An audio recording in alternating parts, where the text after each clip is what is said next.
Good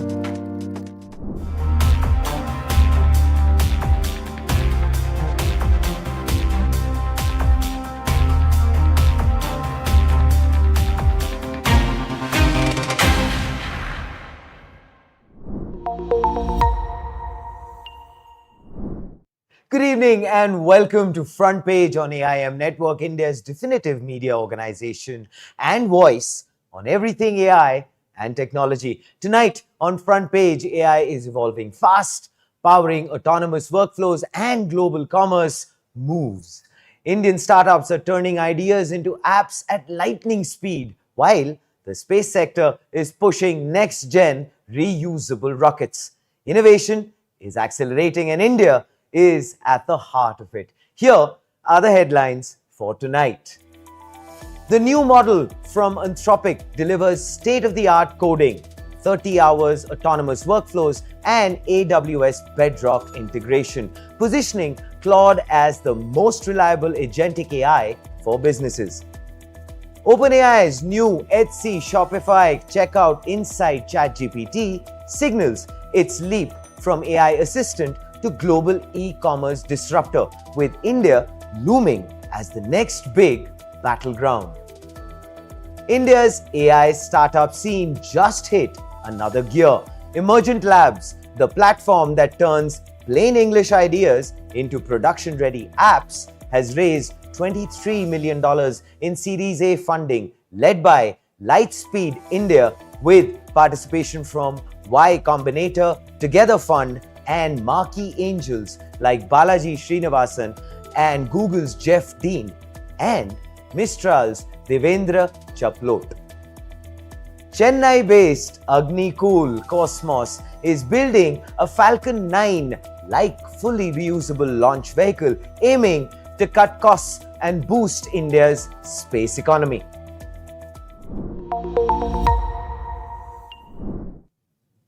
Anthropic just dropped Claude Sonnet 4.5 with zero teaser, zero countdown, and maximum shock value. And if you write software, run compliance, or build agents, this is the update you felt in your bones. No marketing fireworks, just a model that shows up and does the work. Codes longer, reasons deeper, runs tools like a power user, and slots straight into enterprise stacks without breaking governance.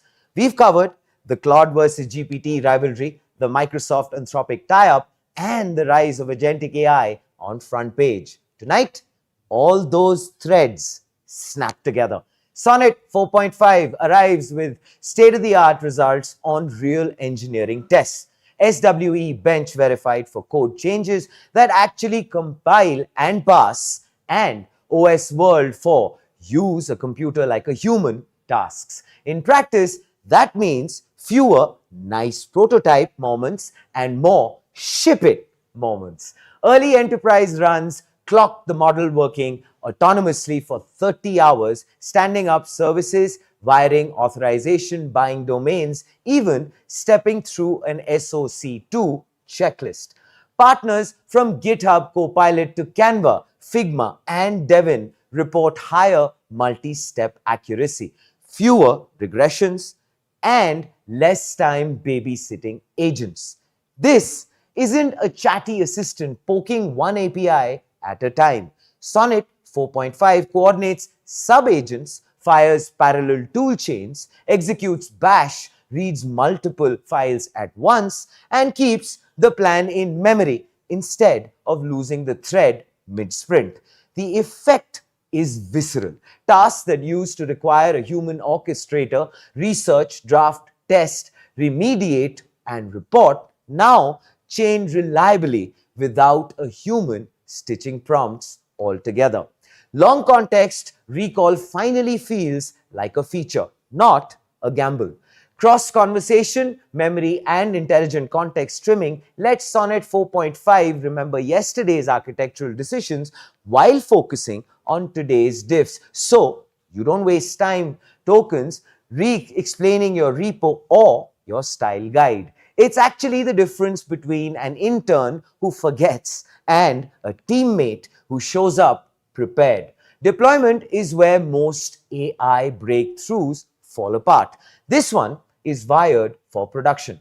On Amazon Bedrock, you get full data control, auditability, 8-hour sessions, and clean hooks into Bedrock Agent Core, so risk, analytics, and automation run under real governance. Pricing stays at Sonnet 4 levels, roughly $3 per million input tokens and $15 per million output. So teams can upgrade quality without rewriting budgets. The new Claude Agent SDK exposes the infrastructure behind Claude Code, memory management for long tasks, permissioning for safe autonomy, and sub-agent coordination. The translation to that? Well, you can now build the same kind of multi-agent systems Anthropic uses internally instead of duct taping tools and hoping your prompt library holds. Sonnet 4.5 rolls out under Anthropic's ASL3 guardrails with materially lower hallucinations, less sycophancy, and stronger defenses against prompt injection, the failure mode that scares CISOs when agents control systems. The result is a model that says no less often for the right reason and no more often when it protects your organization. Remember our front page coverage on Microsoft wiring Anthropic into Microsoft 365 Copilot? Well, this is the payoff. Copilot's researcher and studio can now route complex reasoning and compliance checks to Claude Sonnet 4.5 while keeping GPT for creative drafting, multi-model by design, not by accident. It's vendor risk management expressed as product strategy. Microsoft keeps OpenAI, adds Anthropic, and turns Copilot into the operating system for enterprise AI. AWS hosts Claude, Azure hosts the workflow, and customers get leverage instead of lock-in. We called this shift last week. Tonight, it's live ammunition. Anthropic's international plan is no press release cosplay. The company is hiring a country lead for India, tripling headcount outside the United States, and chasing the market where Claude already sees its second largest usage share. In India, more than half of Claude's workload is coding, exactly where 4.5 is strongest. With OpenAI planning a Delhi office and Microsoft piping Claude into Copilot, expect Bengaluru Chennai teams to feel the upgrade first. Claude Sonnet 4.5 isn't a victory lap. It's actually a line in the sand. Benchmarks moved, but the bigger story is reliability over hours, tool competence on real machines, and enterprise-grade plumbing that lets CIOs say yes without caveats. OpenAI's GPT-5 Codex has raw power. Google's Gemini 2.5 has breadth. Anthropic just doubled down on the boring, brutal details that make agents safe, cheap, and shippable. And finally, with Microsoft's Copilot going multi-model and Anthropic exporting its agent stack, the AI race stops being which model is smartest and actually becomes which platform quietly runs your business.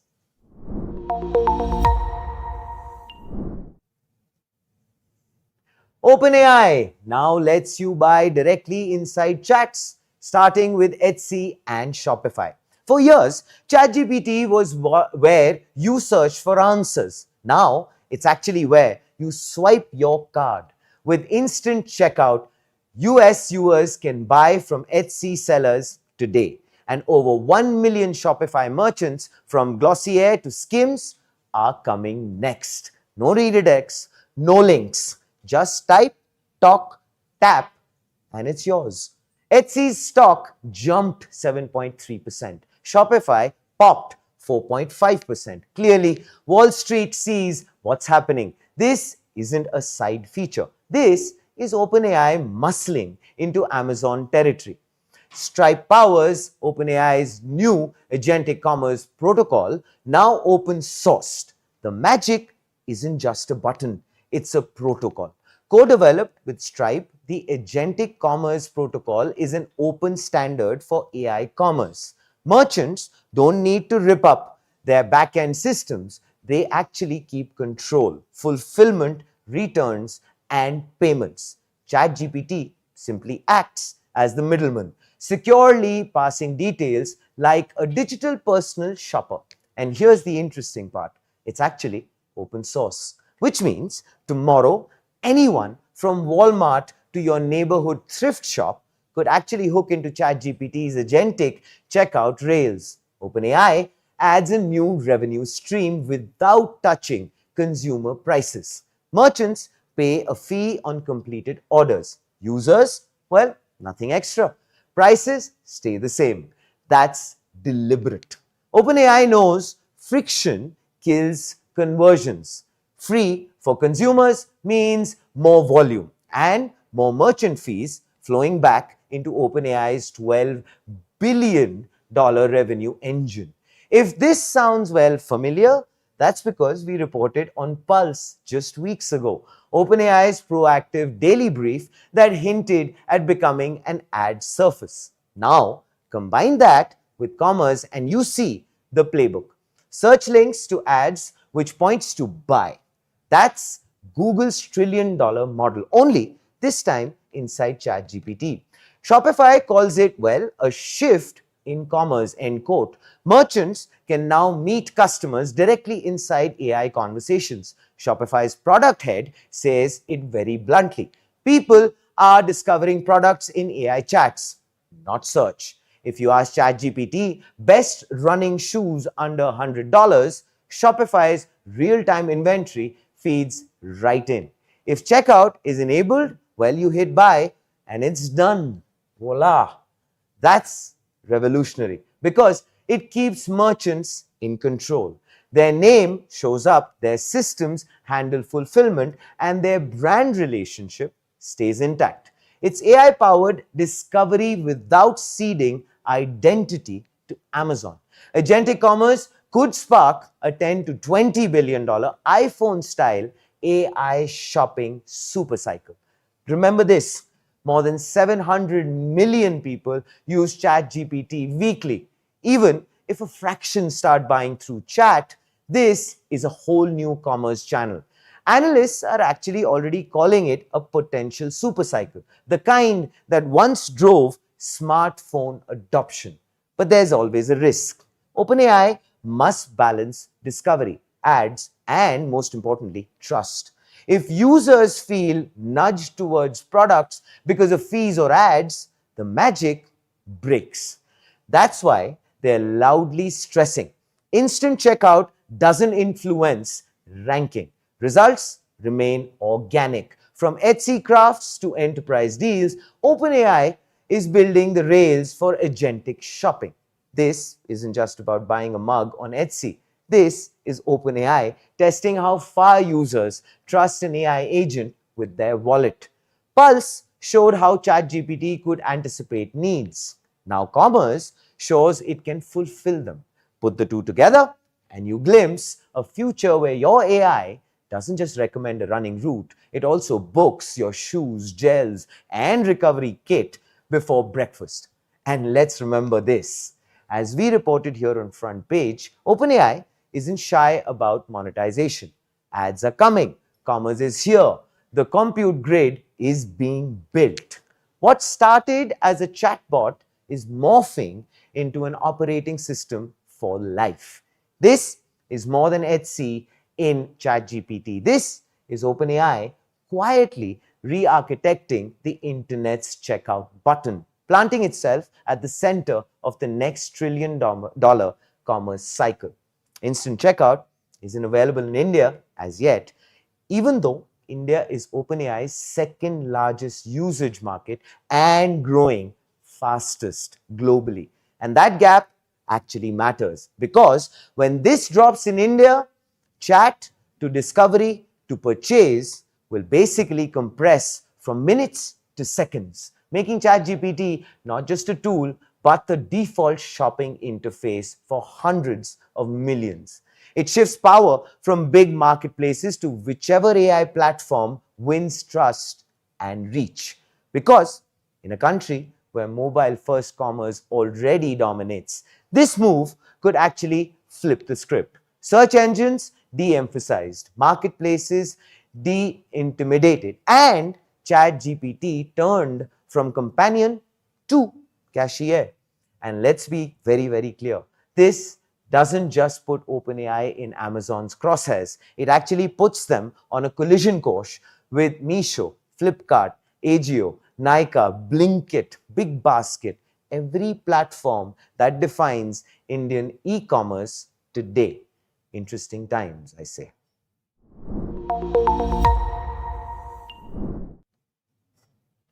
Well, on front page, we are delighted to bring you this news. Founded by Mukund and Madhav Jha, Emergent has gone from zero to $15 million annual recurring revenue in just 90 days, with 1.5 million apps built by 1 million users across 180 countries. That makes it not only one of the fastest growing AI startups globally, but the fastest ever out of India. While many no-code tools still require users to wrestle with technical jargon, Emergent abstracts the entire software cycle. Describe the app you want and its AI agents design, code, deploy, and even auto-fix the bugs. From a Michigan jewelry chain owner who built an app to price repairs across 50 stores to a UK entrepreneur who actually launched an EV marketplace, Emergent is proving that anyone with an idea can become a builder. Mukund calls it agentic vibe coding, end quote. Software creation where intention, not syntax, is the entry barrier. The platform even manages API keys and back-end infrastructure so apps stay live and up to date without developer babysitting. For Lightspeed's Hemant Mohapatra, the bet is quite clear. Bring the capability bar for coding down to zero so app making becomes, well, a function of intent.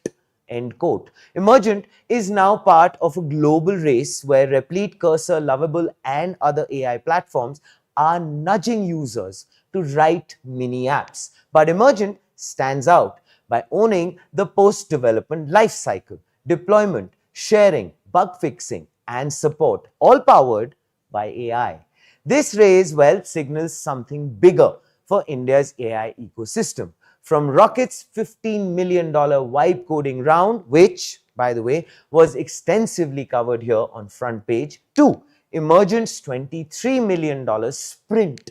The country is emerging as a factory of agentic AI platforms, and global investors are definitely taking notice. Joining us today is Mukund Jha, co-founder and CEO of Emergent Labs. Before starting Emergent, Mukund was CTO at Dunzo, where he scaled one of India's most complex logistics platforms, and his brother Madhav Jha worked at Dropbox in the United States. Together, they spotted the coming wave of AI agents and zero barrier app creation, and, well, went ahead and built Emergent to let anyone on the planet turn ideas into production-ready software. Well, from Dunzo to Emergent, a big, big welcome to Mukund. How are you doing, Mukund? Hey, I'm good. How are you? Can you hear me? Yes, I can hear you loud and clear. Good to have you on the show. Super excited to be here. Thank you for having me. Wonderful. All right, so Mukund, let's kick things off.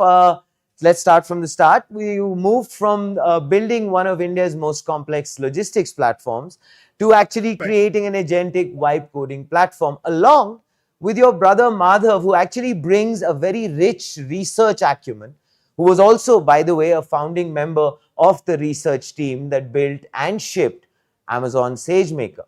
So the question is, what gaps or pain points convinced you that this was the next 20-year problem worth solving? Yeah, when I left Dunzo, I came back to US, spent some time with Anthropic, OpenAI folks, and it was pretty clear to us that coding as a space is going to have a vertical takeoff because of the kind of investment the labs were making, and for us it was because we have been sort of programming since age 12, both of us, Madhav and I. It was And just for the pretty. audience, Mukund, you are twins, actually triplets, if I'm not mistaken. Your sister as well. Yeah, we are triplets. Yeah, Nice. three of us, and so we've been programming since age 12, and to us, it almost felt like a calling that now that AI is here and we can automate software development and bring it to masses, it almost felt like probably one of the most interesting problems to solve right now, and that's why we started working on this. Interesting little pivot for both you brothers, Mukund. You guys used to love playing video games and then suddenly you started going into coding. Interesting. I would love for you to maybe shed a little bit of light on that before we move on. Sorry, come again. I couldn't hear you. I said, Mukund, if I'm right, both of you brothers loved playing video games, and a very interesting pivot that from there you went into, well, coding at the age of 12. Quite a huge shift, no? Definitely paid off. Yeah, I think AI as a space is kind of taking off now, right? So it's actually like a great time for us to attempt and build this together. Yes. Wonderful. So, speed versus depth. I mean, that's a question. Emergent hit about $15 million, as I had mentioned, annual recurring revenue in about 90 days, which was actually stunning growth. So congratulations on that. And it is stunning growth for any startup. So the question is, how did you scale so fast without actually compromising on production grade quality? And what were the key product or go-to market bets? Yeah, so I think at the foundation of it is a product that is really, really good and it's working. So we spent the first 6-8 months almost in a research mode building world's best coding agent. There's a benchmark called SweBench, which is essentially where all the coding agents are benchmarked. We became world number one on that benchmark multiple times. And at the core, we were able to build like a really, really strong coding agent, and we have developed our own multi-agent architecture, long-term memory into the agent, and which allows us to really build high-quality production-grade apps. And this essentially has been the foundation of our growth. When people come and try and they're able to get an experience which is not available anywhere else, you can come and just type what you want and you get a production grade, highly complex app built out that you can sort of share with your users, deploy, monetize on day one. And once we launched, we partnered with a lot of influencers in the market to really showcase our product to a lot of them. We use TikTok, Instagram, X, and we're able to get a lot of initial traction through this influencer marketing. And since then, I've been growing a lot basis word of mouth. People build things, they share it with other users, and that sort of creates a virality for us to continue growing. Yeah, I mean, there is definitely a stickiness to the product, Mukund. Different by design, you just mentioned that. The vibe coding space is actually, well, quite crowded. Replete, Cursor, Lovable, various other platforms. So how is Emergent structurally different from these players? And what's your moat as the category heats up? And was this a part of the design aspect before you actually got into launching the product? Was this something at the core of both you and your brother's thought pattern before you started building? Yeah, so I think so. When we entered the space, it is still pretty crowded as a space today, and we are one of the late entrant into the space. But when we were looking at the space, when we were building our coding agents, and we were looking at the whole space, we realized that a lot of the other platforms today, they come in and they promise you a production grade app, but they actually just provide you a prototype, which is a front end only app. You can see the pretty UI, but once you start using the app, you realize the app is not working. So we saw that really huge gap in the market where even though all the other platforms were promising that you can actually deploy your app, launch your app, it was a pretty fairly broken experience. You'll have to hop between multiple tools. You can't deploy really well. And that's what we try to solve with Emergent. It's a unified platform that gives you end-to-end application development platform. You go in, you just prompt what you want, and you talk to the platform just like you would talk to a regular developer. And behind the scene, we have built coding agents which can autonomously build, test, deploy, debug your app just like a human developer would, Sure. and that gives us the platform really strong power. And what differentiates us today is essentially the quality of the coding agent is really superior than anybody else in the market today. We have built the entire infrastructure for app building ground up, which is both agent friendly, so the agent can actually code, and also very suitable for the app building. And that allows you to build really highly complex apps and ship into production.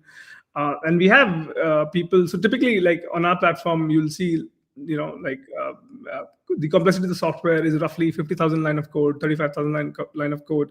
Mostly on other platforms today, you get stuck if you go beyond 5,000, 6,000 line of code, and Sure. and that's what's sort of working for us really well. And it's working wonderfully well. Just before I move on to the global builders aspect, and of course the Indian DNA, which is at the center of this conversation, any particular apps, Mukund, that were built using Emergent at the get-go, which you still remember, and which made you proud, the fact that here was a platform and you were able to provide a solution to so many users, but the one or two maybe that still kind of bring a smile to your face?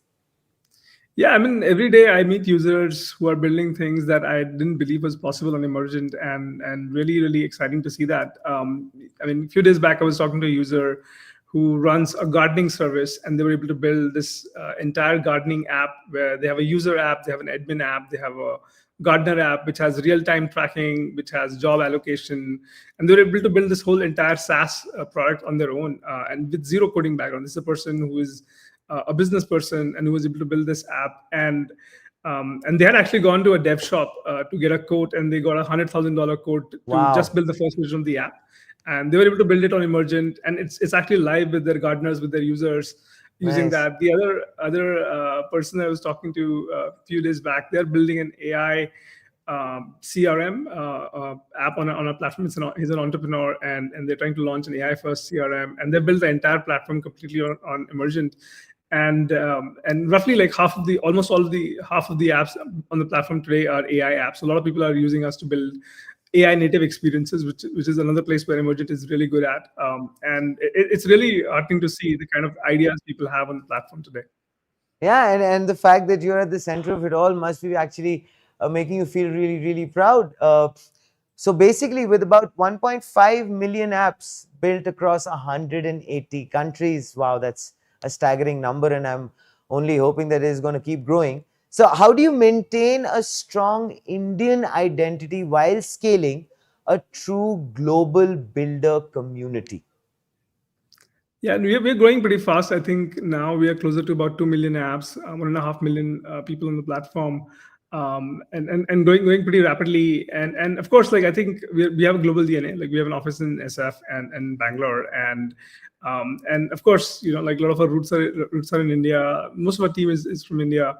We have assembled one of the best AI teams in the world, mostly top IT rankers, under 50 IT rankers, national Olympiad winners. Nice. Chess champions, repeat founders. So I think at the core, like we have that identity set for us. So, Mukund, the agentic future, your multi-agent system actually doesn't just generate code, it tests, it debugs and deploys, like you've mentioned. How far can this agentic approach go in replacing the traditional software development lifecycle?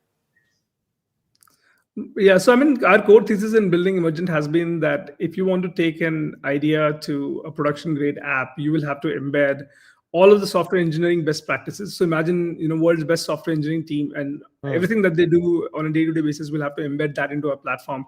And that's why we have built this multi-agent system where different agents can come in at different point of time. For example, there's an agent which will write the code, then there is a code review agent which will come and review your code, then there's a testing agent which will come and autonomously test your entire app and find bugs and debug them and solve them.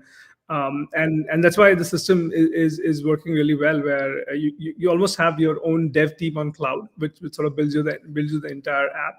And that's why we're able to take users to the finish line, where they're able to not only just build but deploy their app in production, get usage, monetize their app today. I mean that the coding agent is sort of one of our secret sauce, which allows us to build really, really complex Sure. apps.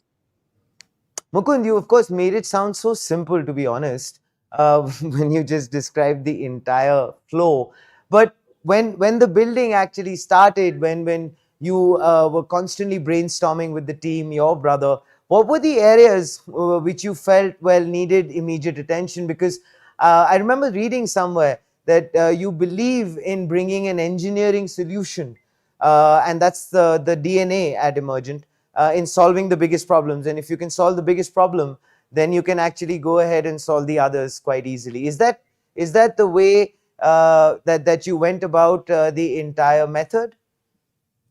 Yeah, I mean, we had a long journey coming here, almost 6-8 months. We were in research mode, and our focus was always on solving the actual problem for the user, and picking up what are the hard problems and going after that. General sort of inclination in the team is that what are the hard problems? What are the problems that will actually move the needle for a user, and how do we sort of go after them?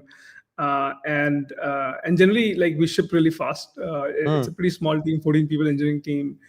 But we ship really fast, and that allows us to iterate on multiple ideas in parallel and get the good ideas out. And the first sort of 6 months of our journey, we were largely in stealth, in research mode, Sure. and that allowed us to really, really go deep into AI and really build things, and where we were much ahead of everybody else in the space in terms of understanding of the problem, in terms of experimentation, and that really is the ethos within the company, where we take on a really hard problem and go after it really, really fast. Well, hence the flow, like you just mentioned a short while back. The next one, of course, is the next horizon, the app economy. Beyond building apps, what's actually the roadmap to help creators discover users, Mukund, and monetize their work and turn Emergent into a true marketplace? Yeah, we're thinking about it. I think it's slightly early, but it's in the roadmap for us, where we also want to become a distribution channel for builders who are building their app. We already have a lot of users on the platform, and we are thinking, how do we sort of make it easy for them to discover apps built on the platform.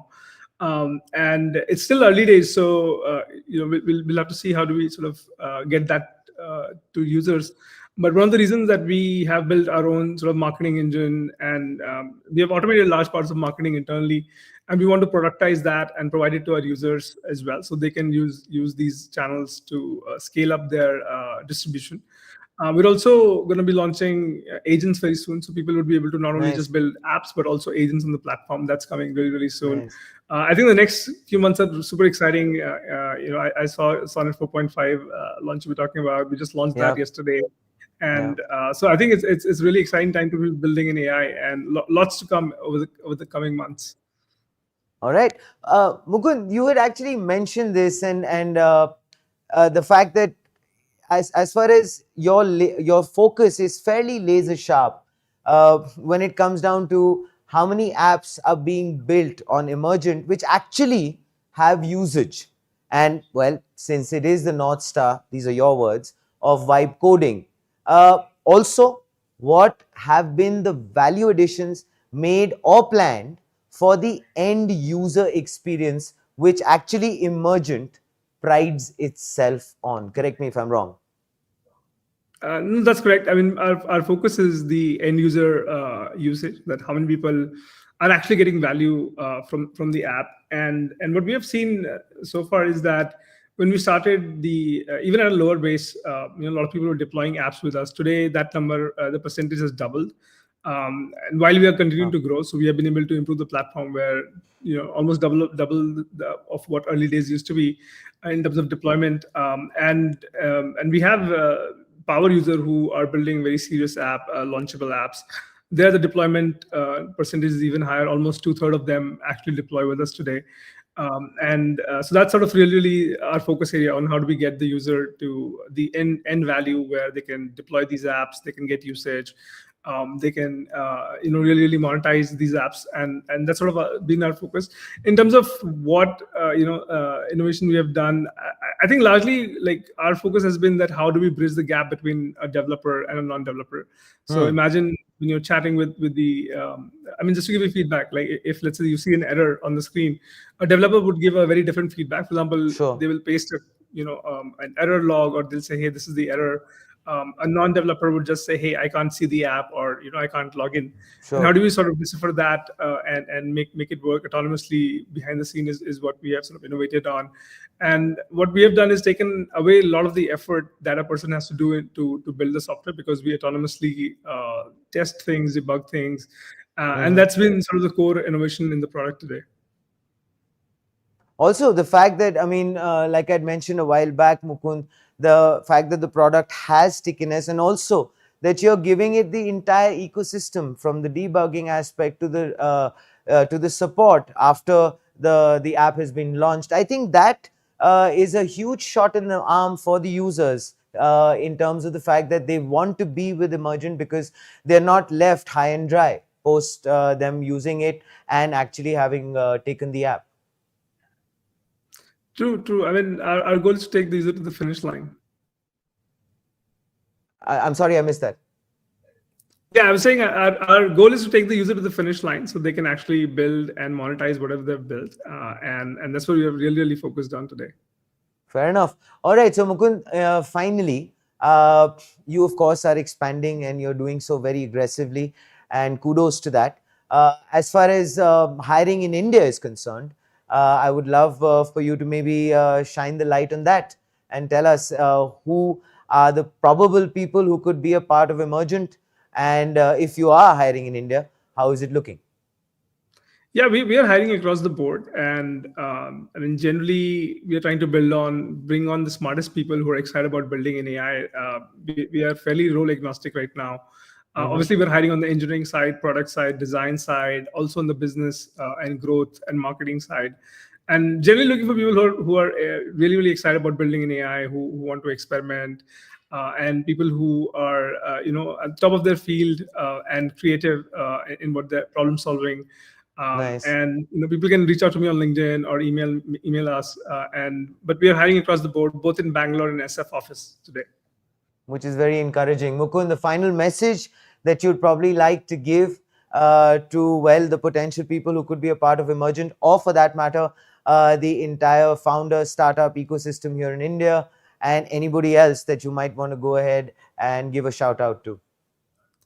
Yeah, I mean, I would just encourage everybody to go and try Emergent. I think it's one of the best product out there to convert your idea into an app, and I think it's really a great time for people to jump into AI. And with tools like ours, we make it really easy for people to understand what's happening. And I think getting early today is very advantageous, because it's a Hmm. new field, it's growing, and anybody who gets in early will have a really strong advantage on building, because the next 2 decades is going to be about AI and how AI changes our life, and getting in early would be really exciting. So would love everybody to try Emergent and build their favorite app. And well, of course, if you all are listening, as Mukund had mentioned, they are hiring across the board. So you can reach out to Mukund directly on his LinkedIn. Mukund, a true pleasure having you with us on Front Page. And we all from AIM wish you all of the best, and your brother and your sister, the triplets who are, of course, growing very aggressively. Thank you so much for being on the show. Thank you.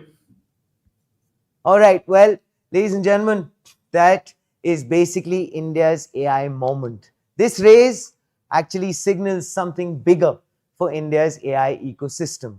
From Rocket's $15 million vibe coding round to Emergent's $23 million sprint to 1 million plus builders, 1.5 million plus apps across 180 countries, and $15 million annual recurring revenue in record time. The country is fast becoming a factory of agentic AI platforms, and global investors are taking notice. But the real story isn't just the capital, it's the capability. Emergent isn't about spinning out flashy prototypes. It's actually about shipping production-ready apps, back-end, front-end database deployment, straight from a conversation. 10 minutes of chat can turn a dreamer into a builder, and a builder into a company. And what a time to be a developer.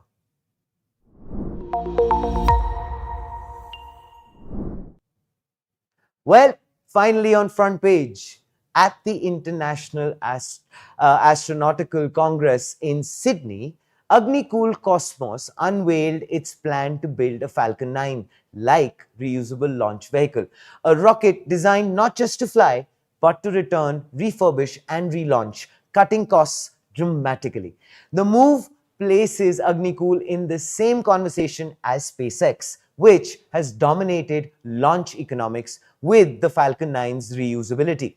But unlike copy-paste engineering, Agnikul says this vision is built from day one with original Indian patents across the United States, Europe and India, covering reusable propulsion, semi-cryogenic fuels and even a combined launch vehicle satellite system. The patents aren't just paperwork. They anchor Agnikul's roadmap toward booster recovery, upper stage life extension, and debris mitigation. CEO Srinath Ravichandran put it very simply. Affordability and flexibility aren't afterthoughts, they're actually baked into the blueprint. And the company isn't speaking in hypotheticals. Last year, they pulled off a controlled ascent with a proprietary autopilot software, essentially proving the brain of the rocket works. Their next flight test? Well, an attempt at full booster recovery. It's not just ambition. Agnikul recently opened an additive manufacturing facility in Chennai dedicated to aerospace hardware, slashing rocket production costs by up to 50%. This integrated approach could actually make India's small satellite launch sector globally competitive, offering not just custom rides to orbit, but rides that are reusable, sustainable, and cheaper. COO Moin SPM was quite blunt. This is what he said. Without reusability, small rockets will never be commercially viable. End quote. The theme at IAC 2025 was sustainability, and Agnikul is aligning perfectly. Their reusability push isn't just about economics. It's actually about ensuring India meets global standards on space debris and sustainable access to orbit. With ISRO and IN-SPACe's backing, Agnikul has policy cover to attempt recovery operations, a critical green light for turning prototypes into an actual business. This isn't just a vanity project. India is now the fifth nation to develop an indigenous 4G stack. Tata is building a semiconductor unit in Assam. BSNL is rolling out data centers across India. And in this same wave of self-reliance, Agnikul is placing India's private sector on the reusability map. If successful, the Chennai startup could make launches for small satellites as routine and affordable as booking cargo on a ship. For decades, reusability was SpaceX's monopoly. Today, Agnikul is betting it can actually bring that game-changing model to India with patents, propulsion, and policy support on its side.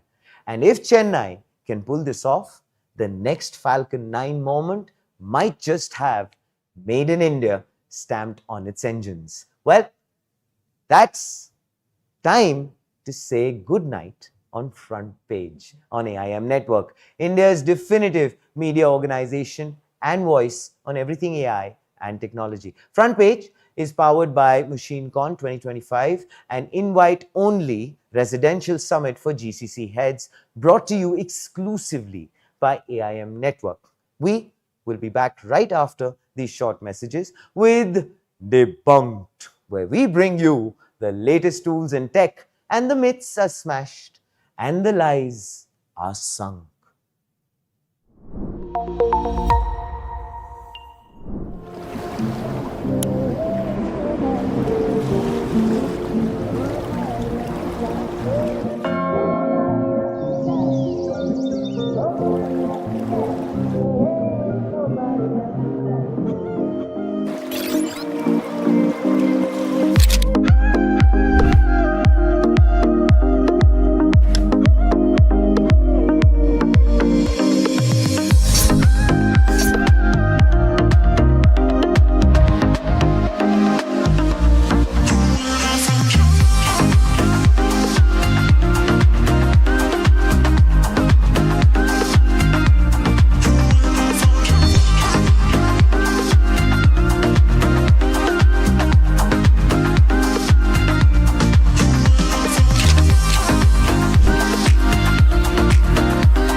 We are AIM Media House. Born in Nama, Bengaluru. Built for the world. We make tech make sense. We tell stories that matter.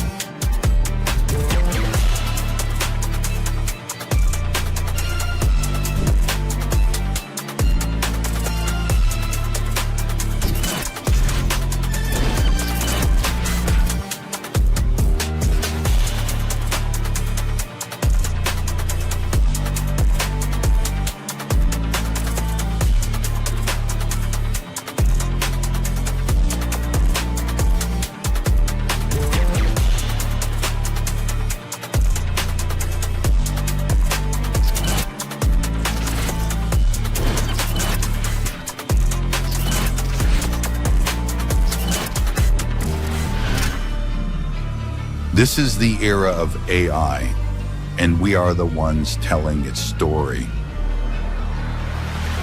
Think AI, think AIM.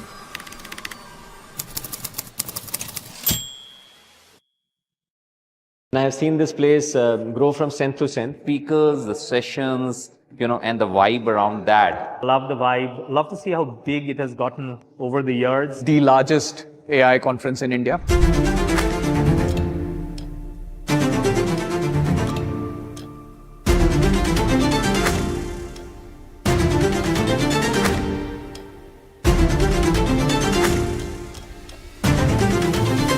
Cypher has definitely attained a cult status.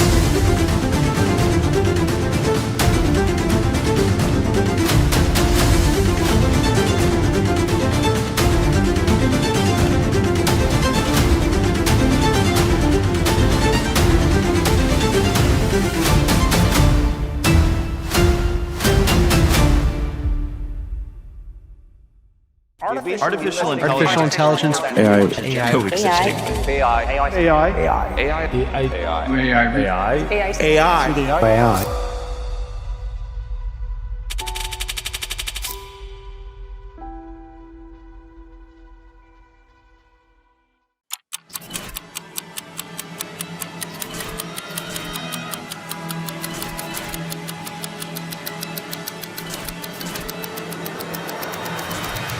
We are AIM Media House.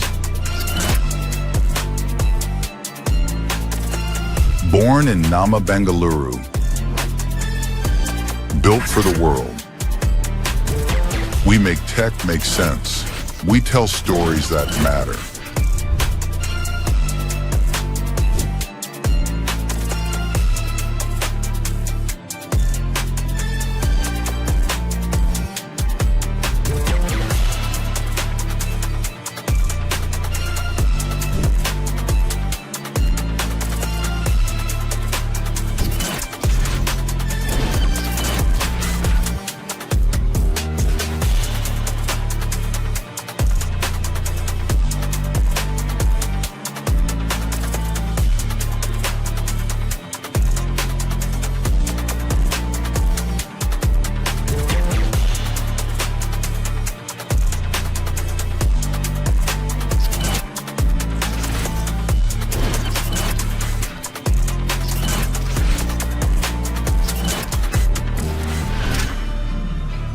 This is the era of AI, and we are the ones telling its story.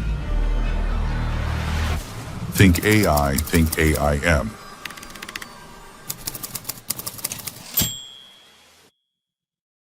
And I have seen this place grow from strength to strength. Speakers, the sessions, and the vibe around that. Love the vibe. Love to see how big it has gotten over the years. The largest AI conference in India.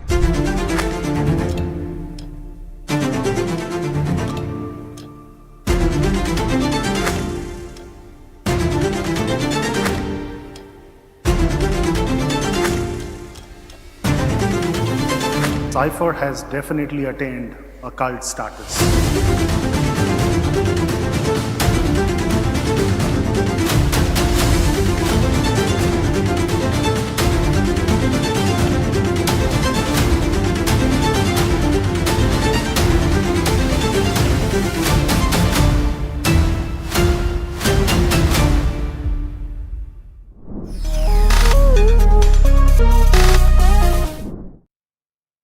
Hello and welcome, ladies and gentlemen. And yes, we are very, very proud. And if you're all set, we are setting a new precedent.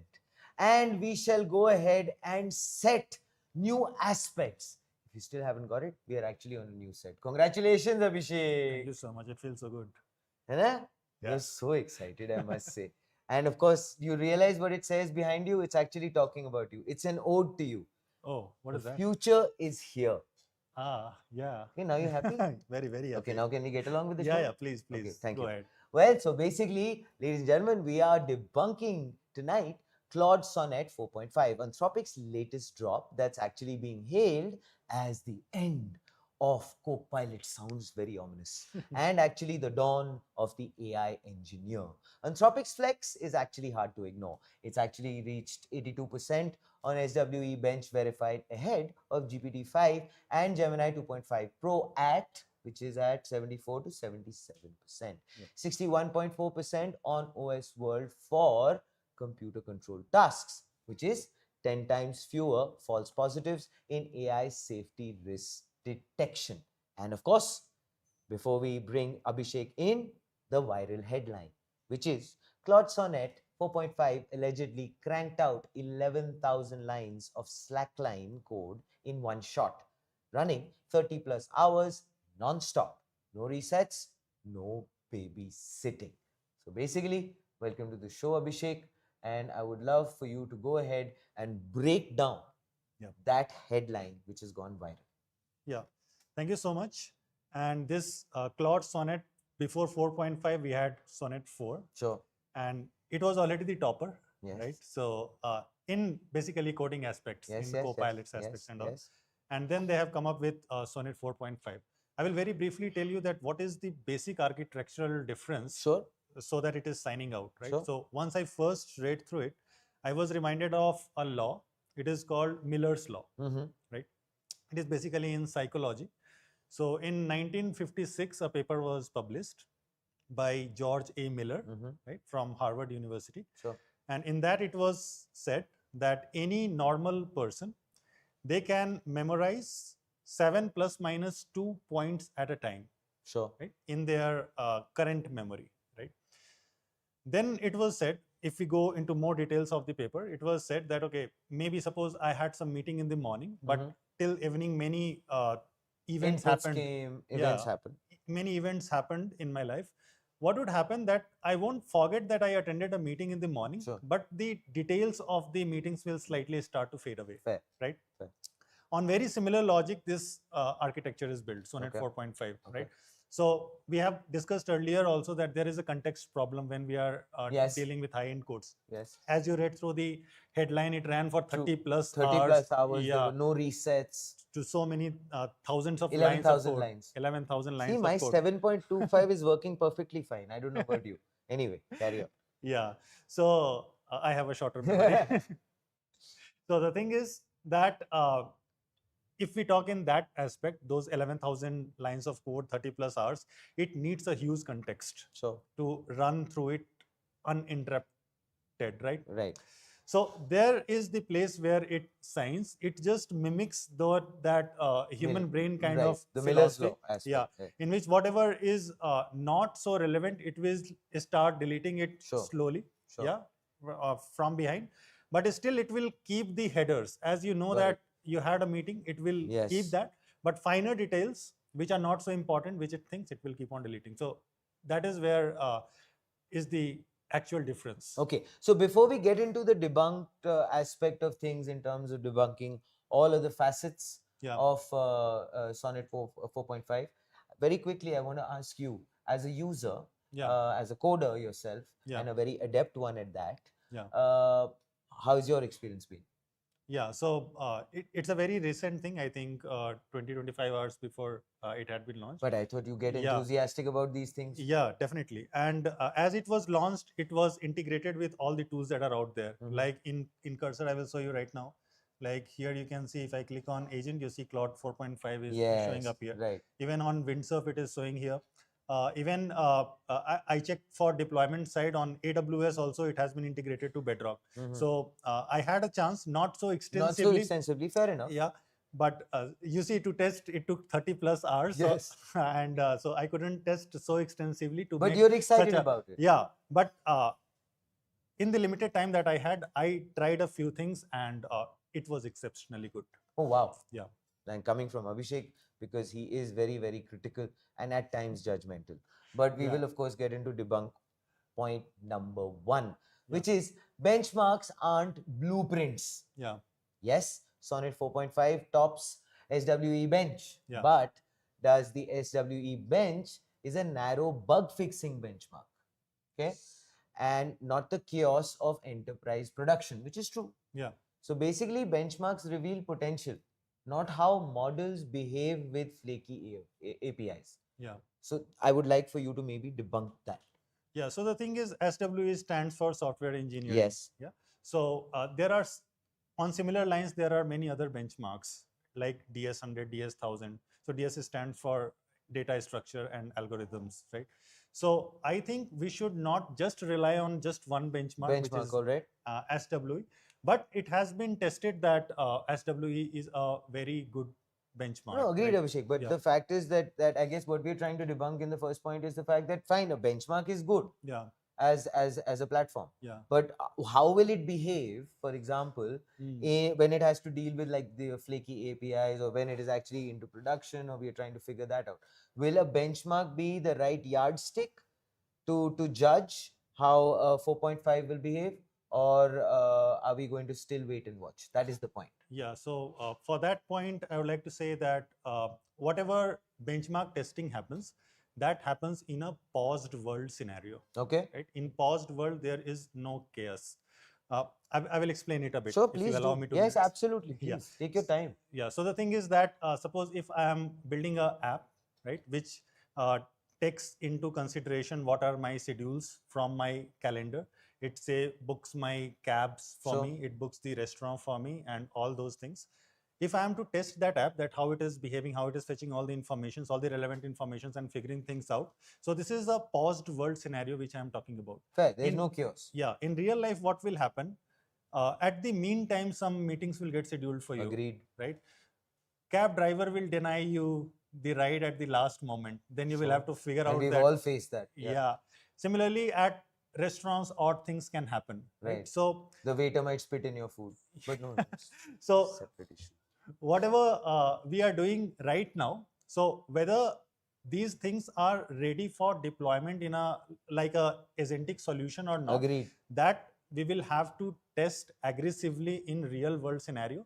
And these tests which we are talking about, it is still about paused world, as I said. Okay, fair enough. Thanks for clarifying that, and thanks for debunking that. But it's a good start. Yeah, in terms of that benchmark, it's a good start. Of course. That means it's a good place for it to now maybe graduate into the real chaotic perspective, and it might augur well because it has done well on the benchmark. Yeah, for anything big, the start is always humble. So anyway, we will reach there. Ah, he keeps dropping these philosophy. Any debunk number 2, which is 11,000 lines is equal to about 11,000 hours. Not equal to, sorry. Yeah. Is 11,000 hours, which is basically saved. It has slackline demo is flashy, but most of the 11,000 lines are boilerplate plus auto-generated scaffolding.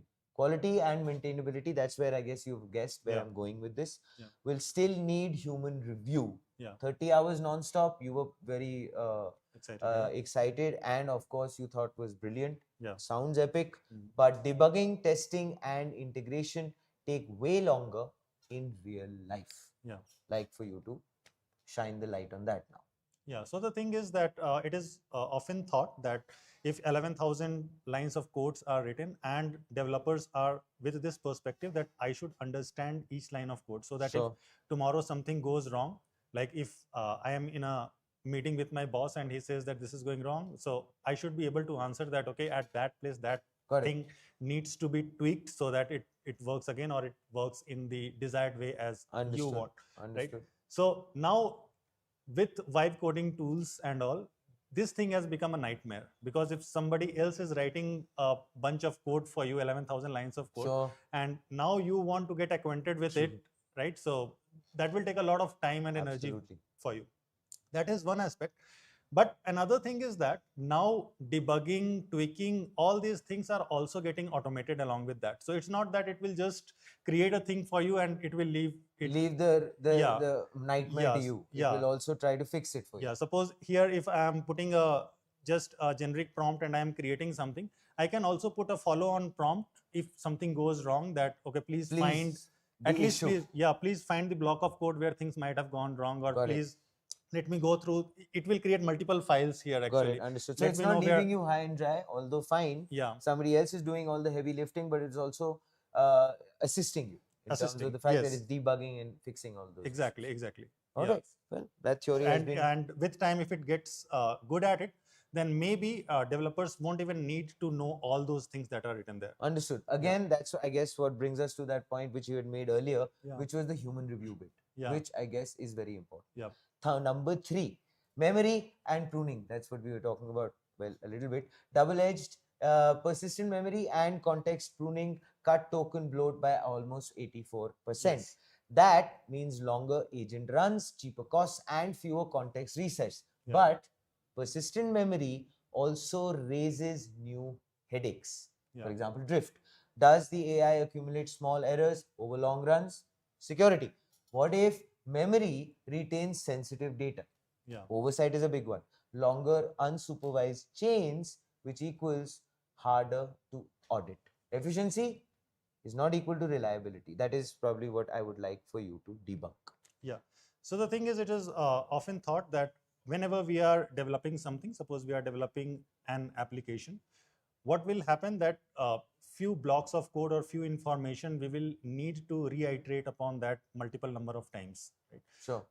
But due to some security reasons, we don't want those informations to be saved in its permanent memory, right? So we fear that it might be misused also. Security aspect, etc. And every time if it generates fresh things, then the thing is that it will get a bit expensive for us, because tokens are burning calculated. The tokens, correct.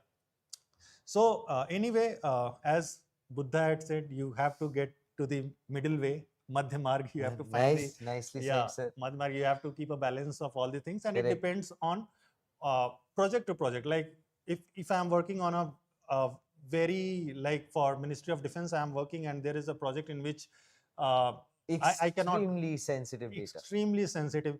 Then I will just say that don't memorize anything, because there I won't worry about the number of tokens. Good example. There I won't worry about the number of tokens. Government will be generous enough to allow me that. Okay, not just the money, the fact that at the end of the day you're a patriot and you would want to make sure that the information is kept in a vault. And if you are building something not so sensitive, you are building it for yourself, you are having fun, then why to burn so many tokens? Fair enough. Let it memorize things if you have nothing to lose. Depends entirely on what kind of stuff are you building. What kind of hub it is. Anyway, number 4, the big one, pricing. Well, same but not actually simple. Sonnet 4.5 costs the same as Sonnet 4, right? Which is basically $3 and $15 out per 1 million tokens. So that looks fairly generous according to you. Yes. But long-running agents burn tokens fast, as you had just mentioned. multi-hour coding runs can rack up enterprise-sized bills. Yes, that's a big one. Cheap per token is not equal to cheap in practice. Do you agree? Do you disagree? Yes. So the thing is that earlier I have worked with Sonnet 4 also, and then today I got a chance to work on Sonnet 4.5 as well. So for same types of prompts on which I was just able to do 4 to 5 prompts and my tokens used to get exhausted. In 4.5, I was able to do around 8 to 9. So that is happening because of the memory management that it is doing. So basically, I am able to achieve more with Sonnet 4.5 with the same expenditure. Okay, fair enough. So that means it's better. It's better, yes. Excellent. And of course, this is Abhishek, who has not really still had a long run with Sonnet 4.5, but I guess the initial understanding is that it's better. Yeah, and anyway, if suppose you are working with a weaker model like Sonnet 4, you will need some reiterations over that, and reiterations will also cost you tokens. So if it is able to do something in one go, anyway, it is saving you a lot of tokens. Fair enough. So that means this is, of course, as Abhishek said, that theory has been debunked. Number 5, the engineer. Well, Myth Anthropic calls this the moment co-pilots evolve, as we had mentioned right at the top before we started. So the reality is AI is phenomenal at execution. Right? Scaffolding, filling gaps, boilerplate, even stitching together prototypes. You have done this thousands of times. But architecture, debugging, security, and scaling still demand human oversight. The real shift isn't AI as engineer, but humans as architects, reviewers, and integrators. What is your take on this? Yeah, so the thing is that, see, here cursor is open. If I just prompt it that make a messenger app for me, maybe it will take 5-10 minutes and it will make that app for me. But the real struggle will start after that. Yeah, so once it will make the interface, right? Now, how I can share it, how about the end-to-end encryptions that I want, how to scale it. If I go to, say, AWS and host certain things there, then how can I secure it from theft and all, data theft and all. So all these things are where you still need to keep a human eye, and you have to be watchful there. Okay. Yeah, that is one thing. But still, slowly I'm observing that they have started mimicking human brain so fast. I will give you one more example. Absolutely. So just a couple of days back, Meta came up with a benchmark, GAIA2 benchmark. That is the name of the benchmark. Now, they came up with a very interesting thing. They said that if we take weaker models, and weaker models, if work together in collaboration, they can beat the stronger model. Okay. Also, so that entire hunting in packs kind of theory. Yeah. And also one more interesting thing. So if weaker models are working together and stronger models are working together, then weaker model shows more improvement. Obviously, fair enough. Yeah. So it is just like humans. Yeah, sure. Very interesting. Yeah. So if you will see the human psychology, big shots will have problems in collaboration and all, right? But who are weaker, they will have that just to collaborate, and they can surpass the big shots. Also, the fact that they themselves are being able to overcome various other aspects, because you feel that they have something not that much to lose. Maybe, and that is true for the models as well, interestingly. Yeah. So the thing is, the way they are mimicking human beings, so I feel that not completely, but even for the security aspects, even for the scaling aspects, all those things, they will be able to take some burden off our shoulders. If not all, then at least some. Fair enough. All right, Abhishek, I would like for you to go ahead and give your final take, and then, of course, I will try to attempt to sum it up. First you. Yeah, so of course, as I started that, I got a little chance to play around with things, but with whatever I have tried. So this is really phenomenal. And since it has been integrated to all the places ranging from Cursor to Windsurf to Bedrock, anywhere you go, you will find this. So I would like you all to also try something, build something, and then test it yourself. And please do let us know in your comments, in your feedback, that how are you enjoying your journey with Sonnet 4.5. And here is, of course, our summary on Debunk today. Claude Sonnet 4.5 is actually a leap forward, as Abhishek just mentioned. Persistent memory, context pruning, tool integration, and benchmark wins make it the most capable coding AI yet. But benchmarks are not equal to production reality. 11,000 lines of code are not equal to 11,000 lines of value long run memory, which actually brings as many risks as it solves. This isn't the end of co-pilots. It's actually the start of co-engineers. Yep. AI doing more grunt work, humans steering the ship. Self-writing software isn't here yet. For now, Claude 4.5 is less autonomous engineer and more supercharged pair programmer. Well, that brings us to the end of Debunked. As always, a big heartfelt thank you to Abhishek. Thank you. And the fact that the entire team is all set to say, ready, set, I had to do it, go.